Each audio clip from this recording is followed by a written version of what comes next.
Buenos días. Como ya saben y como les han recordado, nos tenemos que presentar, que es un poquito ridículo, pero bueno, soy Teresa Posada, jefe de departamento de pintura holandesa de aquí del museo. Y hoy les voy a hablar sobre la nueva sala de pintura holandesa que se inauguraron justo en junio, a finales de junio, principios de julio. Me imagino que todos ustedes, por supuesto, lo han visto, pero me parecía interesante un poco explicarles el por qué se ha colgado esta sala y sobre todo, qué supone dentro de la colección de pintura holandesa y explicarles un poquito la historia de esta colección.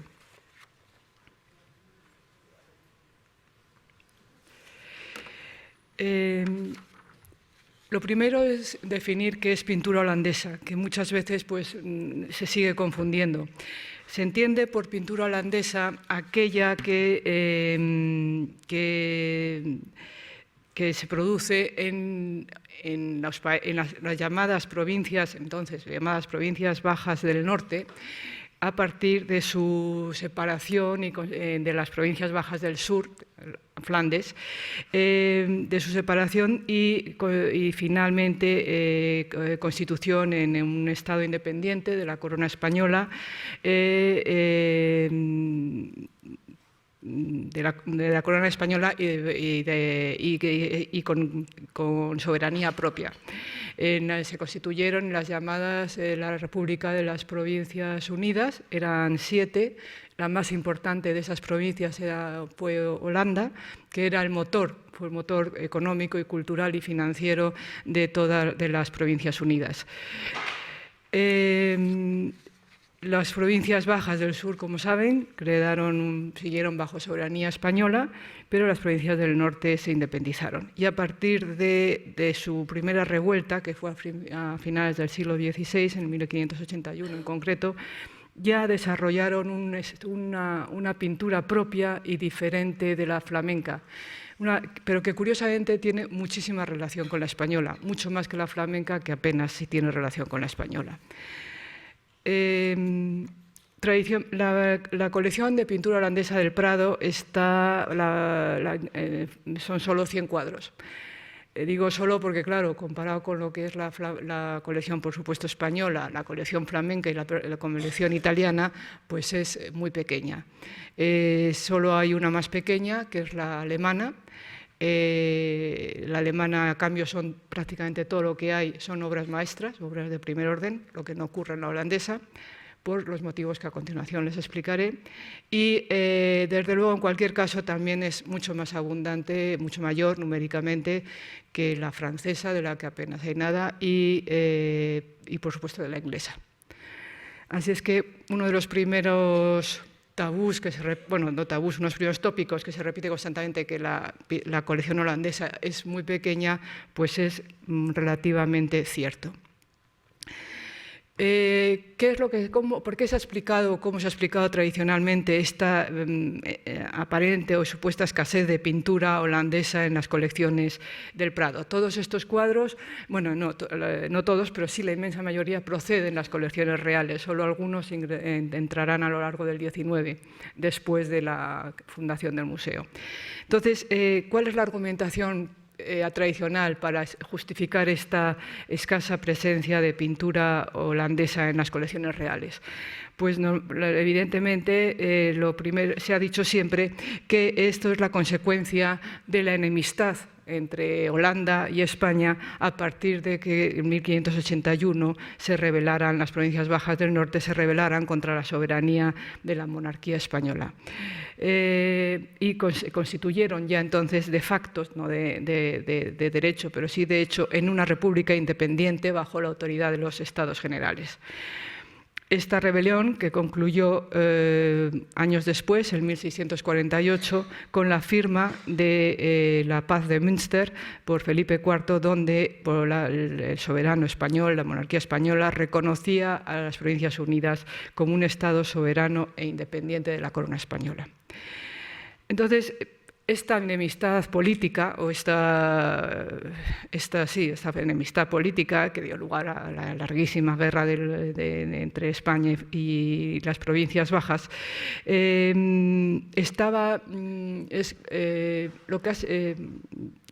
basándose en esta enemistad que es real, durante muchísimo tiempo, hasta hace muy poco realmente, hasta hace unos años, pues los distintos historiadores del arte, historiadores sin más también, basándose en una serie de textos de las crónicas y relaciones de sucesos de la época, pero también en los escritos de determinados políticos y literatos del siglo XVII, que estaban interesados en aquellos años de crisis económica, interesados que apoyaban la política del conde duque de ahorro y de penurias, que fue la época que se pasaron por aquellos años. Pues bien, estos escritores y cronistas, para apoyar precisamente como digo, la política económica del conde duque, quisieron mantener en sus escritos voluntariamente esa imagen del holandés como enemigo. El holandés como enemigo, como súbdito rebelde, no solo contra el soberano legítimo, el rey español, sino también contra el Dios verdadero. Y en asientos estos escritos, como les digo, de los cronistas, pero también de los escritores, fundamentalmente Quevedo, Lope de Vega y Calderón de la Barca, el holandés era presentado como un pirata, un hereje, un rebelde, y Holanda como un refugio de judíos y judaizantes que huían de España. Sin embargo, las investigaciones históricas llevadas a cabo desde ahora unos 20 años más o menos, revelan que la realidad era muy distinta a la que nos transmiten estos escritores. Incluso no solo a partir de la paz de Münster, sino incluso desde en época de la rebelión.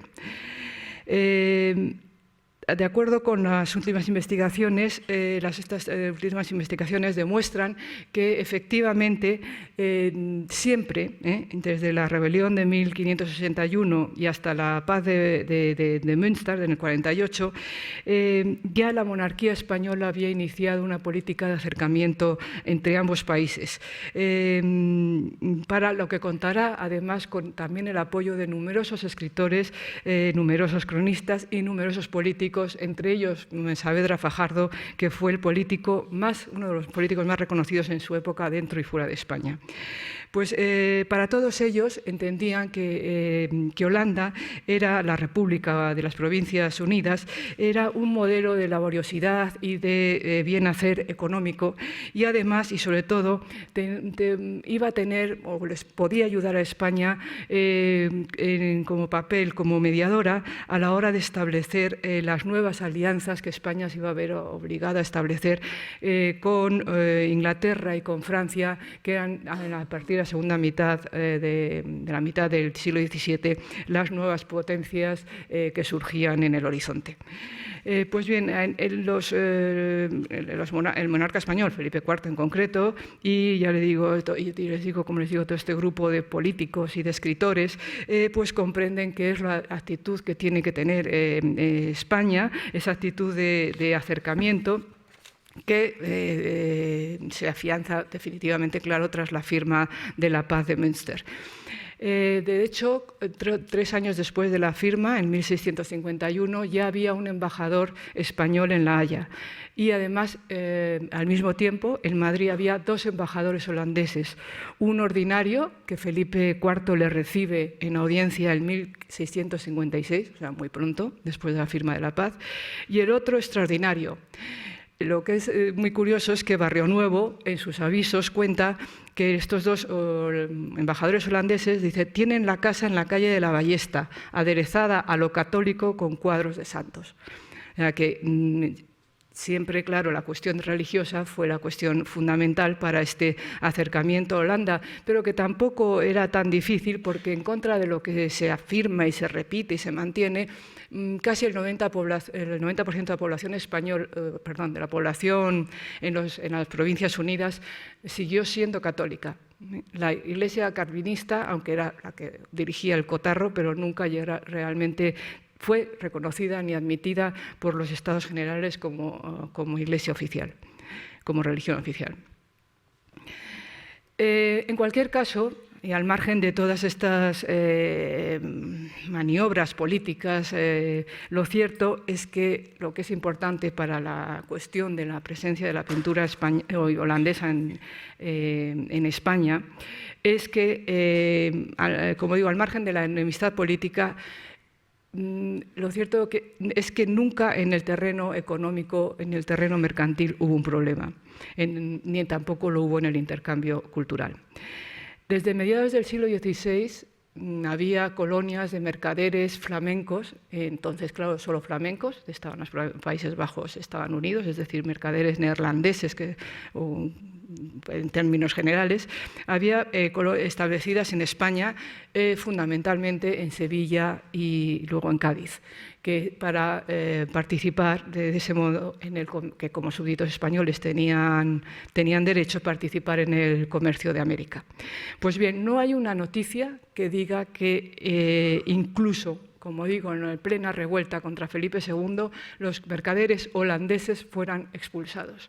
Todo lo contrario, se les permitió desde siempre, se les mantuvo y se les permitió seguir moviéndose por España, por la península, hacer los negocios que les pareciera bien y gozaban de los mismos sanciones y privilegios que los comerciantes flamencos. Todos, flamencos y holandeses, formaban parte, eran miembros de la llamada cofradía noble de la noble nación flamenca, que tenía su sede en la iglesia, en una especie de una cofradía, saben lo que es, y que atendía todas las necesidades económicas y las necesidades que tuvieran sanitarias. Estos comerciantes de las provincias bajas tenían su sede social en la capilla de San Andrés en Cádiz y hubo todo el rato y siempre tanto comerciantes. En ella, esta cofradía, estuvieron integrados tanto los comerciantes de las provincias del sur como las del norte. Es más, había un cementerio en el cementerio católico de Cádiz, eran enterrados los comerciantes católicos de una u otra nación, y en los comerciantes calvinistas eran enterrados en Gibraltar. Pero nunca se les, insisto, y esto es muy importante, se les prohibió para nada ejercer su actividad y moverse libremente por España. Los holandeses, además de pertenecer a esta nación, a esta cofradía de la nación flamenca y de tener embajada en España, ya los comerciantes fundaron una red muy importante, holandeses fundaron una red muy importante de consulados en las ciudades portuarias de la península, en Bilbao, en Málaga, pero sobre todo en La Coruña, creo que también llegaron a fundar, pero sobre todo en Sevilla y en Cádiz, ya que, como les digo, entonces el objetivo de sus negocios eran las Indias. Y por eso no se establecieron en Cataluña, puesto que Cataluña no tenía entonces derecho a comerciar con las Indias. Pero además también había holandeses en Madrid, nada más y nada menos que en la corte, porque había miembros en lo que era la Guardia de Arqueros de Corps, es decir, la Guardia Personal del Rey, que estaba integrada exclusivamente por flamencos. También en ella hay constancia de que había holandeses, menos que flamencos, pero había holandeses. Tampoco, como digo, hubo una rivalidad en lo cultural, todo lo contrario. La presencia cultural española en Holanda, después de la revuelta, siguió siendo importantísima. No solo en la moda, la prenda más cara del ajuar de una mujer, ella era el hauk, que era un velo negro largo, hasta las rodillas más o menos, que se ponían las mujeres al salir para salir a la calle, se ha demostrado recientemente que es por influencia directa de la moda española, del manto que llevaban las mujeres españolas. Era una pieza costosísima. Pero además el teatro español triunfó en Ámsterdam. En Ámsterdam, en el año 1637, se había construido el Teatro Nacional, por así decirlo, que era un centro de cultura de Ámsterdam y de Holanda. Pues bien, en este teatro triunfaron los autores españoles del momento, pero vamos, su repertorio se impuso durante más de 150 años por encima del repertorio de los autores nacionales. Sobre todo triunfaron Lope de Vega y Calderón de la Barca, fueron los que más dominaron la escena. Era un teatro considerado popular, no el culto que era supuestamente el de sus propios autores, pero en cualquier caso cualquier actor que quisiera hacer carrera en las tablas tenía que pasar por este teatro y por este repertorio. Pero además es que se tradujeron el Quijote, se tradujo las novelas ejemplares, la vida de Lazarillo, la de Gulmán, de Lazarillo de Tormes, la vida de Gulmán de Alfarache, que todos unos libros que tuvieron un éxito absoluto, hasta el punto de que, por ejemplo, tenemos el grabado de Rembrandt, que se llama Preciosa, está inspirado en la gitanilla de Cervantes, y Leonard Brammer, un pintor muy importante en la época, hoy bastante olvidado, discípulo o que al menos se formó o trabajó en el taller de Rembrandt, luego se fue a vivir a Roma. Pues bien, Leonard Brammer hizo una serie completa de dibujos para una edición ilustrada de Lazarillo de Tormes que no se llegó a publicar. En España también hay presencia cultural holandesa, no tan fuerte, pero la hay. No se traduce ningún texto holandés, al menos que yo sepa, pero en cambio en España había pintores holandeses. Estaban aquí, hay noticias, estaba Cornelis de Beer, que de hecho murió aquí. Hay un cuadro suyo muy importante en la Academia de Bellas Artes. Vino por España Cornelisson de From, que es el fundador de la Marina holandesa, del género pictórico de la Marina.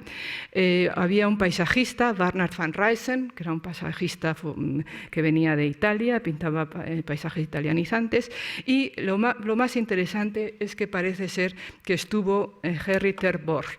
Henry ter Borch es uno de los grandes maestros del siglo XVII holandés, y parece ser que estuvo en la corte. Mucho tiempo se ha dudado de esta estancia, y que estuvo en la corte y que pintó a Felipe IV, a Felipe IV. Durante muchos años se ha puesto en entredicho esta noticia, que es de época, pero últimamente casi todos los autores coinciden en admitir como cierto esta estancia de ter Borch en la corte de Madrid.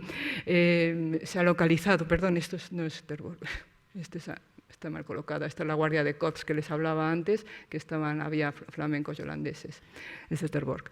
Se ha localizado la copia de ese retrato que le hizo a Felipe IV.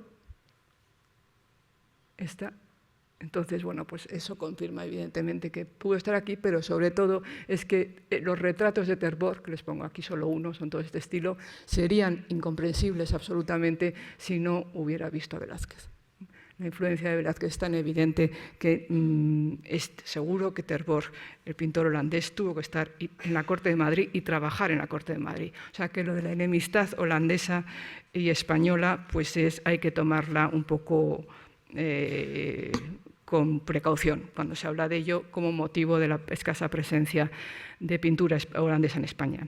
Entonces, ¿cuáles fueron las causas reales de esta escasa presencia de la pintura holandesa? Pues hay dos. Primero, un motivo, unas causas comerciales, económicas. En primer lugar, desde la paz de Münster, se tomaron, la corona adaptó una serie de medidas proteccionistas de cara a los pintores españoles. Restringió la importación de pintura holandesa. Lo mismo se hizo en Francia en aquella época. No se restringió la importación de pintura flamenca, por eso hay tanta, pues porque los flamencos seguían siendo súbditos españoles, pero los holandeses no. Y entonces, para proteger a los pintores españoles, se adoptaron esta serie de medidas, una sobre todo de ellas, una muy importante, que era la ley conocida como el derecho del 30, que gravaba con 30% las importaciones de los cuadros holandeses. Pero además, lo cierto es que tampoco había mucha pintura holandesa en el mercado. Siempre se ha repetido y se ha dicho que en Holanda se produjo mucha pintura, que se exportaba, que era para ellos un bien financiero, pero sí es cierto eso en lo que se refiere a los géneros menores, en los paisajes, en los bodegones, en la pintura de género, que de esos sí que había abundancia. Es decir, por ejemplo, en los inventarios reales españoles desde el Alcázar hay muchísimas registros, están registradas muchísimas obras de este tipo que no tienen atribución, pero que lo más probable es que fueran holandesas, flamencas de luego y holandesas, muchísimas de ellas también, pero que simplemente como eran géneros menores tampoco tenían mucha importancia de quién eran, quién los había pintado, y por eso no se ponía atribución. En cambio, lo que es la pintura importante, con lo que se consideran los géneros importantes en la época, que es la pintura de historia y el retrato, no había, porque tampoco en el mercado holandés había tanto. En Holanda esta pintura era, como en todas partes, una pintura muy cara y que se hacía por encargo, con lo cual pues no había en el mercado cuadros disponibles como en contra de lo que siempre se dice. Pero además de estos motivos, de estas razones económicas, voy a decir, había una razón que fue fundamental, que era una razón de índole artística y que es el diferente, por no decir opuesto, entendimiento del significado y función de la pintura por parte de la monarquía hispánica y por parte de los holandeses. Así, a pesar de que, como les decía antes, las indudables afinidades que hay entre la pintura holandesa y la pintura española, este distinto entendimiento del significado y la función de la pintura hizo que aquí no se coleccionara pintura holandesa como se coleccionaba pintura flamenca o pintura italiana.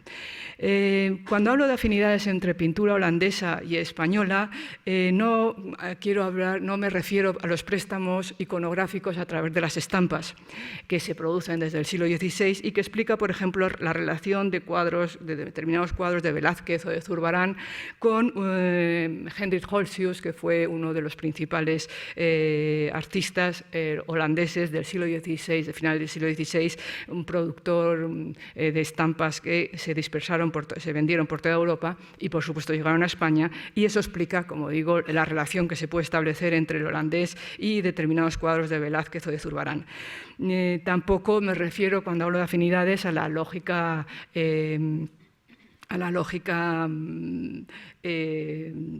relación entre los caraballistas españoles y los caraballistas holandeses, sobre todo porque los caraballistas holandeses trabajaron en Italia y allí se conocieron y las influencias eran inevitables por afinidad estética entre ellos.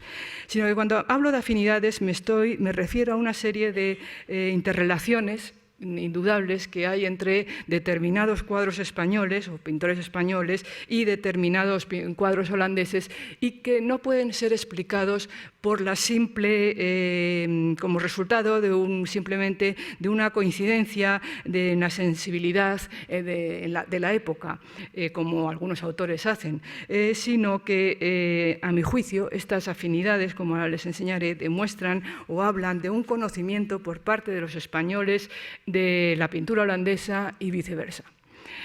Sobre la presencia de pintura española en Holanda, a fecha de hoy todavía no se ha hecho nada, pero empieza a ponerse en marcha un proyecto de investigación sobre el asunto y pues es esperar que en los próximos años surjan informaciones sobre la presencia de cuadros españoles en Holanda en el siglo XVII. Estas afinidades que les digo son, por supuesto, están referidas al lenguaje artístico, a la estructura compositiva, al manejo de la luz y del color. Son afinidades entre ambas pinturas el sobrenaturalismo, más que sobrenaturalismo, la ausencia absoluta de idealismo. Esta afinidad también se refleja en la austeridad, podríamos decir, monacal de los bodegones españoles y de los bodegones holandeses, que tan distintos de la exuberancia y de la sensualidad de los bodegones flamencos y también de los bodegones italianos incluso. Son unas afinidades, sobre todo, o que además de todo esto, que bueno, pues podían responder a la moda artística de la época, son unas afinidades que ponen sobre todo de manifiesto una respuesta similar por parte de pintores españoles y los pintores holandeses a las cuestiones propias del discurso artístico del siglo XVII en relación con la expresión de los afectos y, sobre todo, en relación con el debate en torno a la naturaleza de la imagen pintada y su realidad como objeto. Aquel primer autorretrato de Rembrandt en el taller nos está hablando del cuadro como objeto, en el fondo, al margen de cualquier imagen representada en él, cómo hace las meninas y cómo llega al extremo máximo Cornelis Gijsbrecht, que fue también discípulo de Rembrandt, y que llega a una cosa que, vamos, podía estar pintada antes de ayer, que es a representar el reverso de un cuadro. Entonces, esto no se da ni en Flandes ni en Italia. En Italia quizá no lo conozco tanto, pero esta clara representación del reverso de un cuadro, desde luego la coincidencia entre Holanda y España es total. Sin embargo, a pesar de estas afinidades, como les decía, no hay interés en la pintura holandesa porque la función en uno y otro país era antagónica. La función de la pintura holandesa era la configuración de modelos visuales válidos para retratar a una sociedad burguesa y una sociedad y una cultura, ¿no? Burguesa, mercantil y dominada de facto por los calvinistas. A pesar de que, como insisto, la mayoría seguían siendo católicos, pero siempre las minorías parece que se llevan el gato al agua. La función de la pintura española, por el contrario, era responder al doble papel que la monarquía hispánica, y en el siglo XVII en concreto Felipe IV, concedía o reconocía a la pintura. Uno, servir de vehículo para la propaganda monárquica y dinástica, y dos, servir de vehículo de devoción al servicio de las doctrinas contrarreformistas. Entonces, ahora os voy a poner, para que vean esto claramente, una serie de imágenes, sin mayor comentario, en las que ven que el mismo tema, porque los temas son comunes, el distinto tratamiento que merecen en una y otra sociedad. Si, por ejemplo, el tema militar, en un lado son unos oficiales rindiendo cuentas o presentando respetos a la autoridad. En el otro lado parecen una panda de amigos dispuestos a celebrar todos en la misma, no hay distinción jerárquica, no hay ninguna actitud heroica. Un retrato absolutamente austero como es el de Velázquez, mientras que el de Rembrandt, dentro de esta misma estética, es un retrato, podríamos decir, frívolo, es un dandy, un hombre que se está presentando y que está irradiando encanto personal, mientras que la figura de Felipe IV es una figura hierática, distante, como correspondía al rey. Los retratos de grupo, que se dice siempre que son, son una de los principales géneros de la pintura holandesa, distintivo de la pintura holandesa, también lo hay en España, pero mientras que en Holanda se representan síndicos o, como en este caso, benefactores de un hospicio, en España los benefactores son la Iglesia, son los frailes. Esto es absolutamente, me parece a mí, de lo más evidente, el distinto papel de la mujer, sobre todo. Un tema como es la maternidad, en un caso es una madre, una aya con el bebé, el niño pequeño que cuida, en otro, por supuesto, es la Virgen María con el niño Jesús. La actividad, la misericordia, en un caso hecha por burgueses, más en ese caso por burguesas, en otro lado es una vez más la Iglesia. Entonces lo que es una actividad ética, en el otro entra dentro de la caridad y por lo tanto, la conducta religiosa. Los bodegones, fíjense de la similitud que hay entre un bodegón y un otro en lo que es la composición y el contenido, pero la referencia al más allá, el vanitas, los dos son vanitas, como demuestra la presencia de retrato de la calavera, la vela también apagada, pero en aquel caso no hay una referencia a nada, excepto al pintor que la ha pintado, mientras que, hay una referencia a muchísimas cosas, pero aquí lo importante es el pintor que se está autorretratando, y en cambio aquí es el mismo concepto de bodegón, pero con la referencia al más allá. Y en Holanda, el pintor en el taller, el tema del pintor en el taller, que es un tema que surge en el siglo XVI, en Holanda es el pintor Arend de Helder, retratando a esta mujer. En el mundo español es San Lucas retratando a la Virgen. Entonces, como ven, la función es diametralmente distinta. Por lo tanto, era muy difícil que Felipe IV, que fue posiblemente el coleccionista más agudo y uno de los máximos conocedores de pintura de su época, y que por lo tanto era absolutamente capaz, y seguro que lo hacía, de apreciar la excelente calidad de la pintura holandesa. Sin embargo, como les digo, era muy difícil que fuera a encargar cuadros de historia que estaban destinados a enaltecer los valores de una sociedad y de una cultura burguesa y autoproclamada no católica, o que fuera a encargar retratos de mercaderes y menos aún de la nobleza rebelde, como los representantes de la Casa de Orange, que habían liderado la revuelta. Y para encargar mitologías holandesas, pues ninguna le gustaba más a Felipe IV que las mitologías de Tiziano, de Rubens y, por supuesto, de Velázquez. En cuanto a Rembrandt, evidentemente a Felipe IV no le podía gustar mucho, por mucho que reconociera sus virtudes artísticas, sus cualidades artísticas, no tenía que gustarle mucho, porque sus historias, las historias de Rembrandt, transcurren en un mundo onírico, en un mundo de apariencias, en un mundo con esa cosa de orientalismo que tienen los cuadros de historia de Rembrandt, que son la cara opuesta en ese sentido al sosegado clasicismo de Velázquez o a la diáfana teatralidad de Rubens, que era lo que le gustaba a Felipe IV. Entonces, no podía, a mi entender, tener mayor interés en la pintura de Rembrandt. Aún así, en el Alcázar consta un Rembrandt. En el inventario de Felipe IV consta un Rembrandt. Hoy sabemos que no era un Rembrandt, era probablemente un Segers, pero sí había Rembrandt.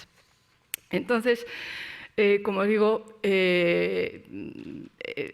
esto es lo que justifica realmente las cuestiones económicas, y la cuestión de gusto lo que justifica la presencia, en principio escasa presencia de pintura holandesa en los inventarios reales.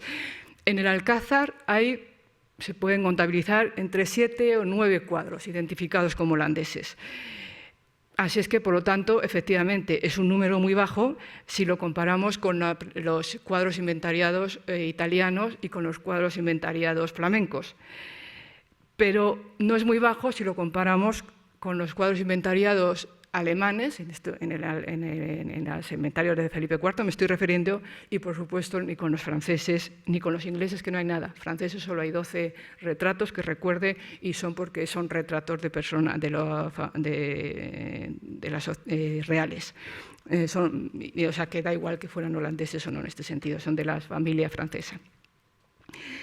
Pero sobre todo es que estos 9 cuadros holandeses, no el número de los cuadros holandeses, insisto, en el Alcázar, estos 7 o 9, no es ni mucho menos inferior a lo que sucedía en las otras cortes europeas. Así, por ejemplo, en Viena había 2 cuadros holandeses, en Baviera había 2 también, en Estocolmo 2. Carlos I y Carlos II son de los que más tienen y tienen 4.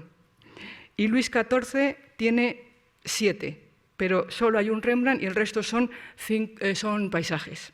Es decir, que en los inventarios de la Casa de Austria el número de cuadros holandeses es similar a lo que ocurría en las otras cortes europeas. Entonces, es decir, hay que insistir, esta presencia, este desinterés por la pintura holandesa se debía a causas del gusto, a causas, motivos estéticos, de contenido de la pintura, pero nunca y función de la pintura, como les decía, pero nunca a la enemistad política, a la enemistad sí política. De hecho, las guerras nunca han tenido mayor importancia para los coleccionistas si les interesaba comprar un cuadro, si el pintor del cuadro, el autor del cuadro, era enemigo o amigo. Pues bien, después de esta introducción, entramos en el tema real, en el tema ya de la conferencia, que es la sala holandesa nueva. El criterio que he seguido para colgar esta sala, es una sala muy pequeña, es lo que podía ser dedicado para dedicar a la pintura holandesa. Me he guiado por un criterio que para mí, a la hora de colgar una exposición o de planear una exposición o de colgar una sala permanente, es fundamental, y es tener muy claro que una pared no es un libro. Es decir, en una exposición, en una sala, se cuentan cosas de lo que estamos enseñando, pero yo por lo menos soy de la opinión de que no se puede hacer un libro de una pared porque eso aburre muchísimo. Entonces, la selección tiene que ser muy, muy afinada para evitar una sensación abrumadora. Aquí la selección estaba impuesta en cualquier caso, además, por la escasez de espacio. Entonces, tenía que elegir de la colección holandesa los cuadros mejores, por supuesto, y dentro de esos mejores distinguir los que eran fundamentales, es decir, los que o sí había que colgar, y de los que podía haber una u otra, alguna elección, siempre me he decidido por el más bello estéticamente, por el de mejor calidad estética, y que además acorde al contexto de lo que se estaba colgando. La sala, voy a hacerles un recorrido, se entra por aquí, de ahí salen de los ascensores, entran por aquí y entonces este es el primer cuadro. Se puede recorrer como se quiera, pero bueno, lo cierto es que una vez que hice el montaje me di cuenta que en el fondo el recorrido era bastante cronológico. Este primer cuadro es La adoración de los pastores de Joachim Utewael. Joachim Utewael es un pintor de Utrecht, en unas pocas ciudades oficialmente católicas, que se había formado en la estética manierista y se mantiene fiel a esa estética aún cuando ya estaba pasada de moda. Nace a finales del 16, muere en los años 30, en 1638, era católico, como digo, y no deja de lado, no olvida nunca, se mantiene leal a esta formación manierista que había tenido. Este cuadro fue adquirido por Carlos IV para la casita del Escorial. Ahora bien, este cuadro está fechado en 1625, es decir, por lo tanto corresponde a la etapa final del pintor. Y aquí ya es un manierismo más atemperado. Es manierista, la estructura compositiva es absolutamente manierista, a base de ejes diagonales y luego de un movimiento, el contrapuesto de las figuras, que vemos Todo esto es claramente manierista. Es manierista también esta mezcla, como les digo, de ejes en cruz con un movimiento que van imponiendo las figuras, sus movimientos enlazados en formando un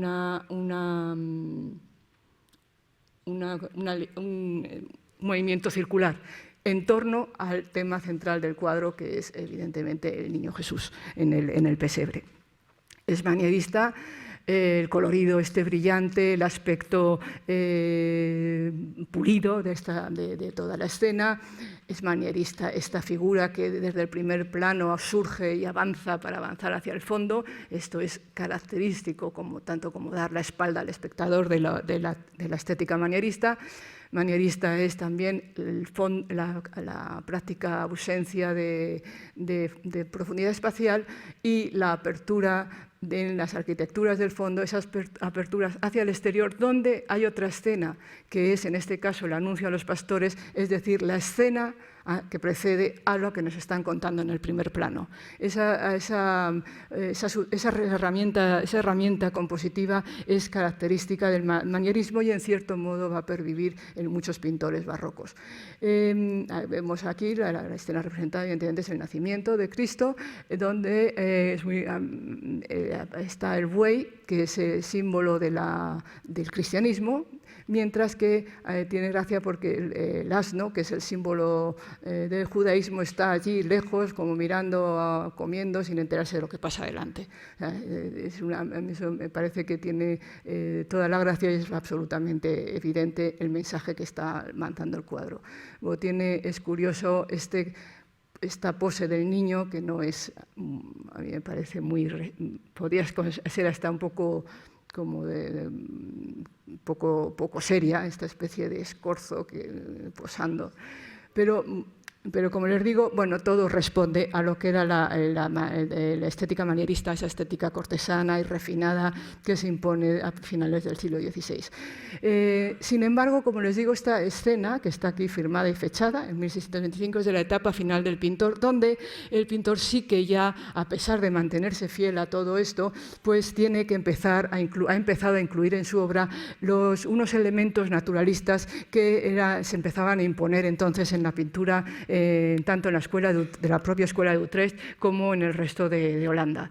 Y estos elementos naturalistas se concretan sobre todo en el tipo en los tipos representados y sobre todo en la Virgen. No son tipos idealizados. La Virgen nada tiene que ver con una Virgen italiana, que eran los modelos que todos los pintores en Europa copiaban, sino que es claramente una mujer de carne y hueso, real, además de nórdica, no es como mediterránea, que también es como ocurre en las italianas. Los pastores son lo mismo, personajes en principio, que olvídense de las musculaturas, pero los rostros son unos rostros vulgares, unos rostros sin idealizar de ningún tipo, son como gente que nos podemos encontrar en la calle, y que esto va a ser una constante en la pintura holandesa. Es decir, esta falta de idealismo a partir de principios del XVII es la constante en toda la pintura holandesa, ya sea en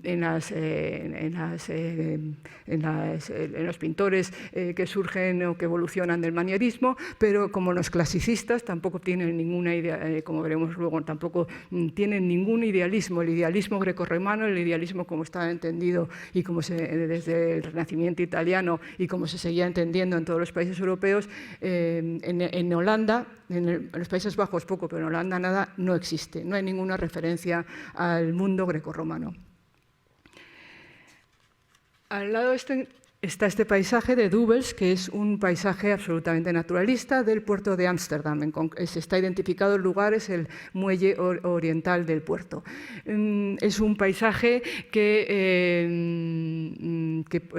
por su composición es posterior a los años 50. Ya la línea del horizonte es muy baja, de manera que más de la mitad del espacio pictórico está ocupado por el cielo. Eso pasa cuando, como les digo, a partir de mediados del siglo XVII, cuando a medida que los holandeses han ido cobrando conciencia de la belleza de su paisaje local. Ya no copian los paisajes como hacen al principio de los flamencos, incluso de los cuadros italianos que podían ver en Holanda, que había muchísimo cuadro italiano, sino que con el paso del tiempo, cada vez más conscientes de que son un nuevo país, una nueva nación, orgullosos de su tierra, de lo que es en ellos característicos, la línea del horizonte se va bajando. Pero es curioso que baja en los paisajes y baja en todas las composiciones, como luego les enseñaré en los bodegones. También es característico de estos paisajes posteriores a los años 50 el brillante, colorido tan brillante.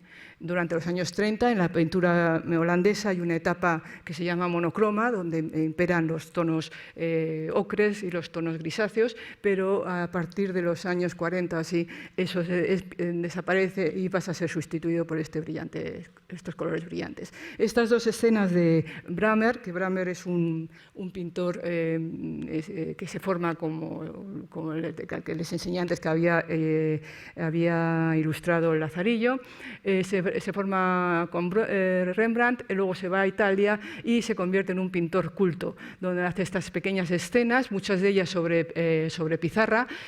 Son unas escenas que son como pequeñas joyas, con esta cosa diminuta, minuciosa, pero llenas de brillos, aquí no se aprecia muy bien, y donde demuestra se quiere mostrar como pintor culto, con todas estas referencias a las arquitecturas clásicas y historias, tratando historias como son estas dos, poco tratadas en la pintura. La primera, esta está tomada de las Metamorfosis, es del resultado de la guerra de Troya, cuando la reina, a ver si me ha apuntado el nombre porque siempre se me olvida, la reina Écuba, la mujer viuda del rey Príamo de Troya, baja a lavar el cadáver al mar, al cadáver de su hija Polixena, que ha muerto ha sido sacrificada en memoria de Aquiles, y al ir a lavar el cadáver de la hija, en las olas le traen el cadáver del hijo de Polidoro, al que Príamo había dejado al cuidado del rey de Tracia, Polimnestor, y este señor, por envidia, le asesina, le tira al mar y la madre se lo encuentra. El otro es una escena de la Biblia, de la visita de los tres ángeles a Abraham, para anunciarles que Sodoma que posiblemente a Sodoma, haga esta referencia a estas ruinas, va a ser quemada, va a ser castigada. Aquí es el templo de Tívoli, aquí es la puerta de los Argentari del Foro Boacio de Roma, es decir, insisto, Bramer se nos presenta como pintor culto.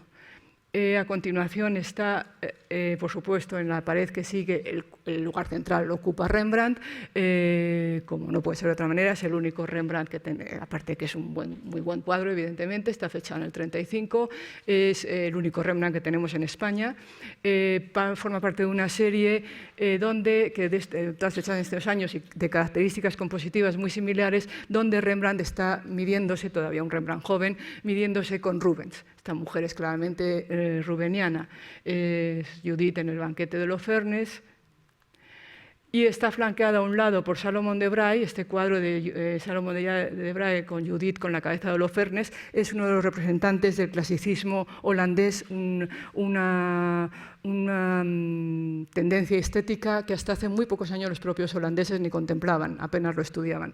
El estudio de estos clasicistas holandeses empieza en los años 80, antes ni se prestaba atención.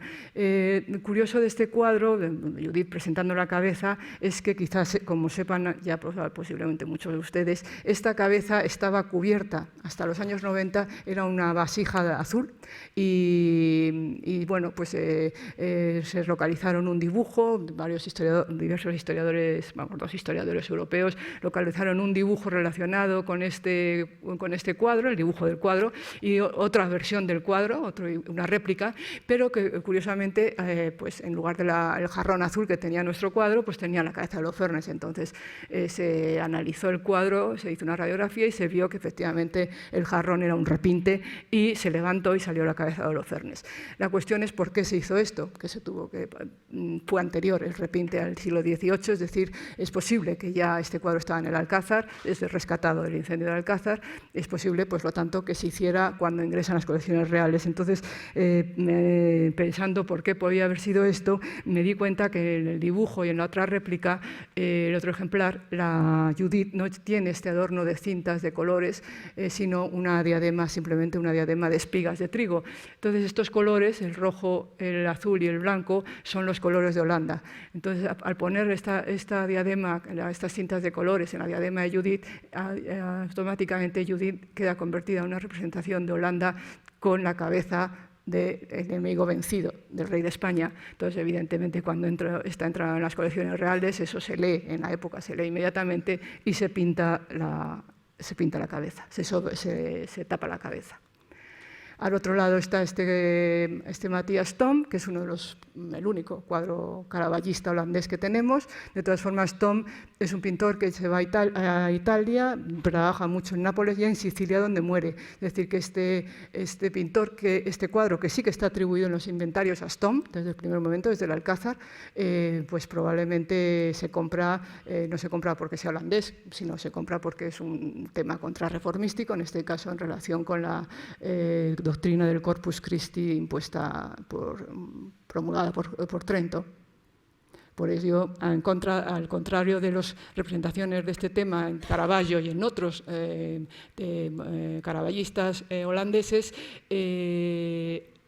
aquí el pintor, la luz no viene del exterior, no viene del exterior y recorre, como saben, es característico de todos estos tenebristas en diagonal en la escena, sino que la luz emana del propio cuerpo de Cristo, del Corpus Christi, y también por eso, porque es una representación en el fondo del Corpus Christi, el Bramer representa la cara de Cristo, que normalmente en las escenas de Caravaggio y de los otros caravallistas está oculta. Enfrente de esta pared está la pared de bodegones. El principal es este gallo muerto de Metsu. Metsu es un pintor fundamentalmente de género, de escenas de género, del que hay noticias que pintó bodegones, algunos, pero solo se conserva este. Este gallo muerto, que es de una calidad artística increíble, o sea, como está pintado el plumaje, que la sensación de tactilidad que transmite es realmente asombroso, pues deriva de los bodegones de caza, pero holandeses, que habrán visto mil veces, de Van Aes y de Vinex, pero él lo que hace es que aísla este gallo, lo cuelga así, lo aísla, y por eso muchas veces se ha querido, y hay autores que le dan un contenido religioso, no sé si lo tendría o no, posiblemente, pero desde luego se ha relacionado con el Agnus Dei de Zurbarán, que es lo mismo, el animal muerto, el animal sacrificado sobre el fondo oscuro.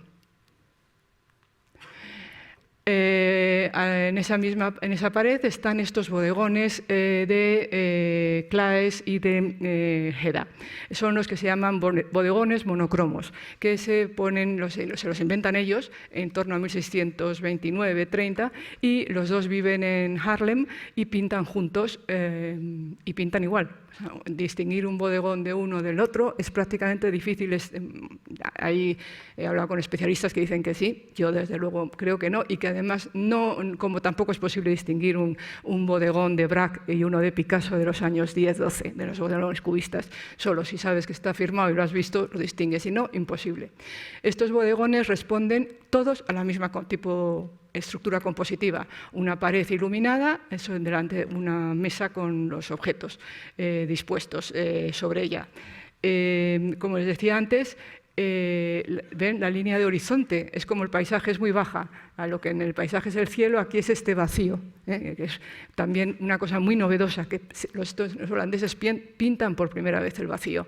El vacío no se había pintado hasta entonces. Ahora los holandeses entienden que el vacío es también y que hay que pintarlo. Hay que pintar la atmósfera, hay que pintar los juegos de luces.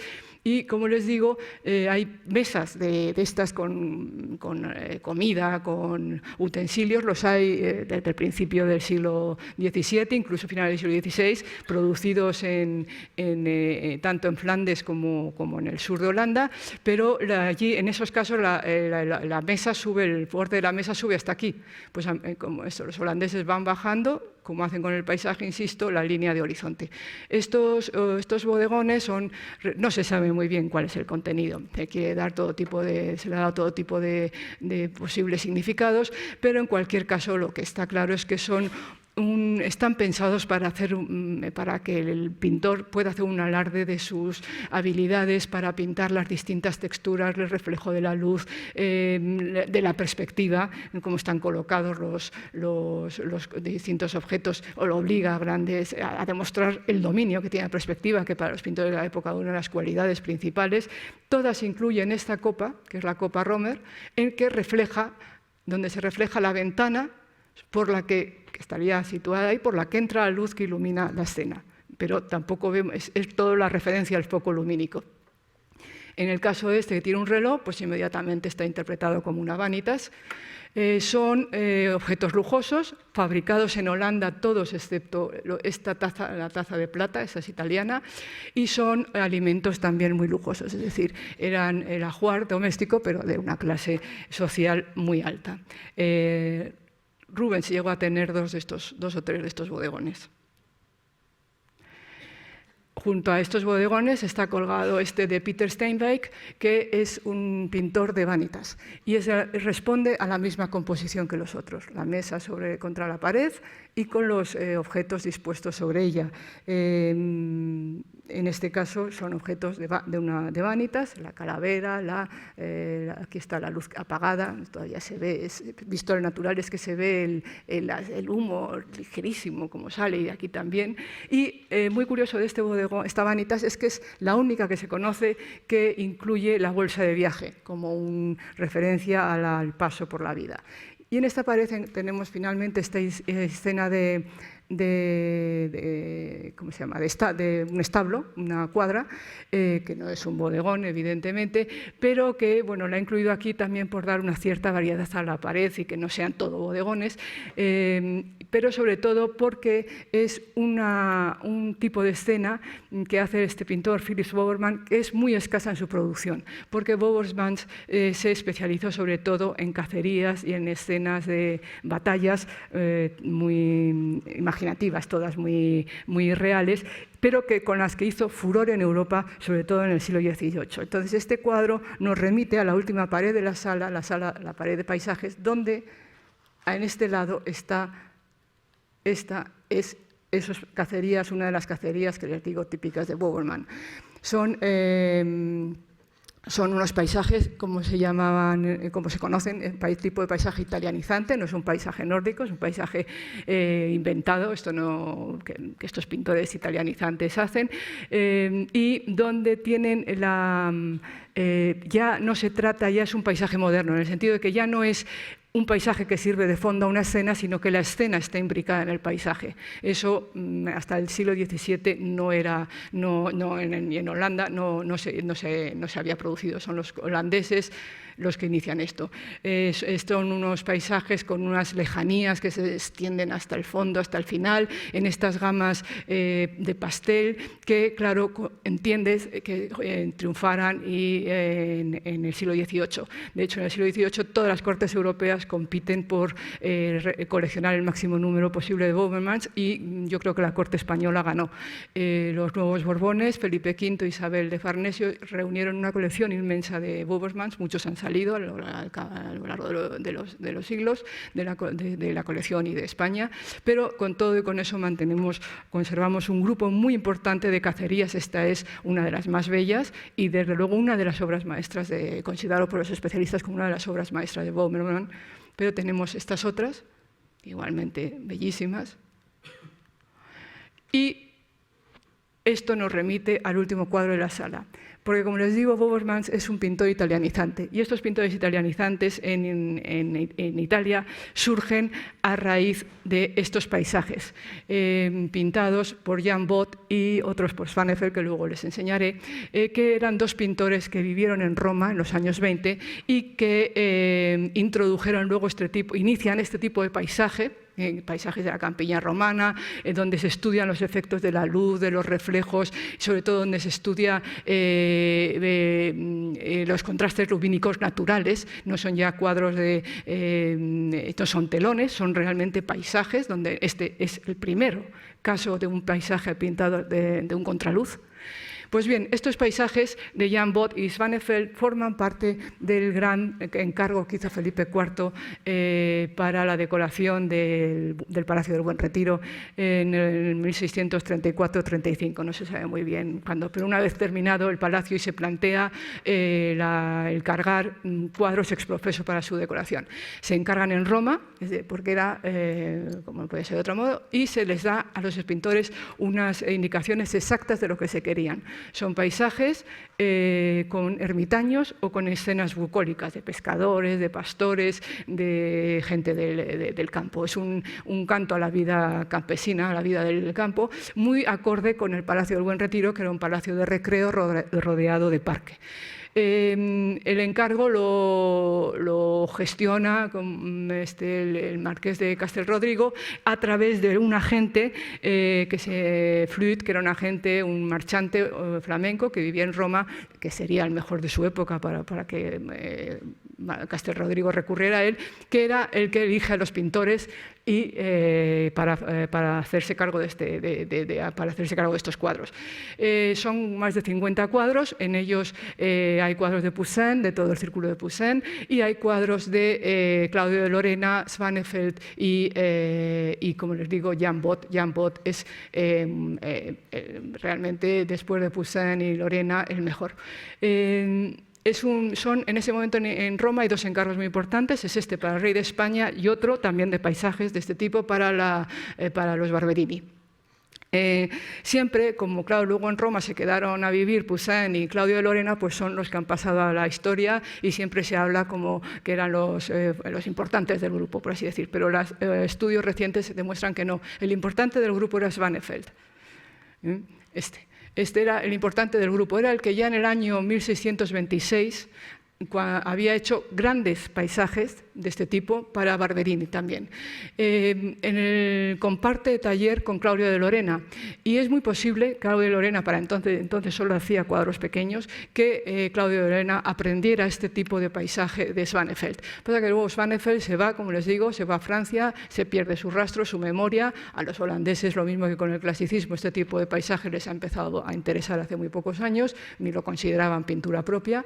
Y sin embargo, Poussin y Lorena se quedan allí, siguen desarrollando este tipo de paisajes y son los que han pasado la historia y se repite todavía a pesar de hoy, a pesar de que está publicado que no es así, se repite que fueron sobre todo Lorena, el importante al que se le hizo el encargo, ¿no es cierto? Entonces son de estos 50 y tantos paisajes que les digo que no recuerdo exactamente el número igual, pero hay un grupo esencial, un núcleo esencial que son 31 paisajes, 21 en horizontal y 10 en verticales del mismo formato, solo vertical y horizontal, que están pintados en su mayor parte por Svanefeld y por Both. Los horizontales son siempre con ermitaños. Este es el único. Por cierto, todo este encargo, excepto un cuadro, todo este grupo de 30 y tantos paisajes, se han conservado y están todos en el Museo del Prado. En el Patrimonio Nacional hay una serie de réplicas que se hicieron en el 18. Este es el único de este grupo que no está en el Prado, está depositado en el Viso del Marqués. Es una preciosidad, vamos, ningún cuadro, ningún paisaje de Poussin, no tiene nada que envidiar a un paisaje de Poussin y mucho menos a uno de Lorena. Estos son los de Svanefeld, ese nombre tan difícil, Svanefeld, significa como campo de cisnes. Estos otros, Este es el único que no tiene figuras y se supone que es que lo mandó sin figuras para que aquí se incluyera la figura del santo ermitaño que fuera a pintarse. No sé, es una suposición, no se sabe realmente bien, porque lo cierto es que en esa época un paisaje sin figuras era inaceptable. Para que luego cuando llegan, pues por pitos por flotas no se haría, pero todo parece preparado para que aquí hubiera la figura del santo ermitaño. Los verticales de Svanefeld no es un gran pintor, aunque la fama que tenía, pero no en ese momento, pero no sobre todo como pintor de figuras, pues es un poquito más torpe. Y estos son los de Jan Both. Jan Both es un paisajista maravilloso. Él es de primer orden, vuelve a Holanda, se establece allí y influye en toda la generación de pintores italianizantes hasta el final del siglo XVII. Tiene estos paisajes horizontales. En este caso, posiblemente estos dos, este y este, son de una segunda parte de este encargo que se sabe se hizo, pero porque son un poco más grandes que los de ermitaños, que el grupo que les estoy enseñando. Y estos tres verticales que son una verdadera obra de arte, los tres, y de los que está colgado ahora mismo pero que bueno, lo iré cambiando por este o este para que se vean todos. Y nada más, muchísimas gracias.